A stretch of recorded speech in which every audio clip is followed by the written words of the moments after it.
What's going on, guys? Welcome back to WWE Network and Show. All right, Graham G. and Matthews break down all the original content you watch on the WWE Network and on Peacock. And today we're talking the December 12th, 2022 edition of Raw Talk. Back in the studio with Jackie Redmond, Matt Camp, running down the biggest headlines from Monday's Raw, including the Judgment Day six-man tag team win over, or six-person tag, no, it was a six-man tag team match. I thought Rhea Ripley might have been in there, but no, it was Dominic, Damian Finn beating Akira Tozawa and the Street Profits, as well as Rhea Ripley beating Asuka later on in the night.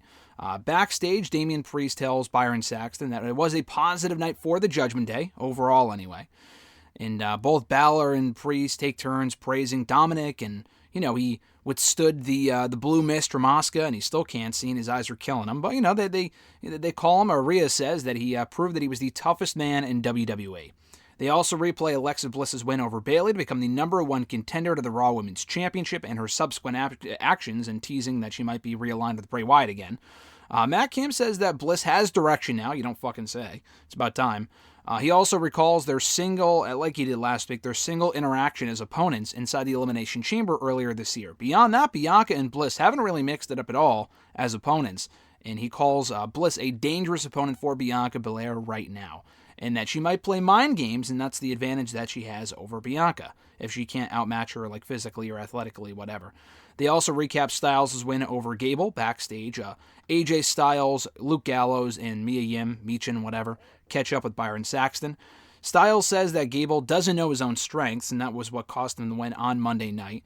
Gallows calls him a nerd, calls Gable a nerd, that is, and that was about it. Kind of an uneventful interview there. Matt Camp teases AJ maybe winning the Royal Rumble with this momentum that he has right now, whatever momentum I guess that really counts for anyway.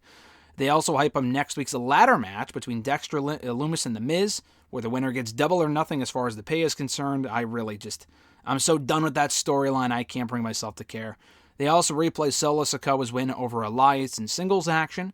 Matt Camp does reference Owens' issues with the Bloodline and teases a potential Owens versus Sikoa match, which I'd be looking forward to in the near future. They also hype up, speaking of the Bloodline, Roman Reigns for Friday's SmackDown and whatever he has in store for the rest of the group, specifically Sami Zayn.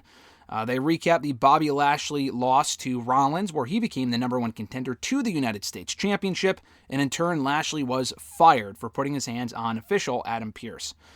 Theory says backstage when he catches up with Byron Saxton that Lashley has a temper, as well as unresolved issues with Brock Lesnar, and that was what cost him the win on Monday night.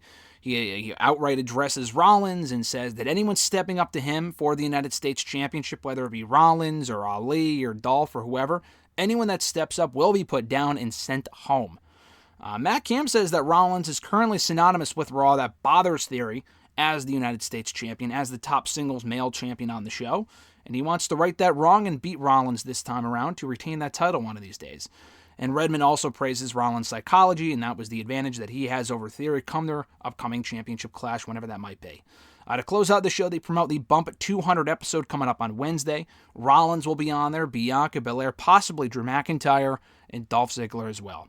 And that was the edition of Raw Talk for December 12th, 2022. Pretty, uneventful episode. The OC interview was quick.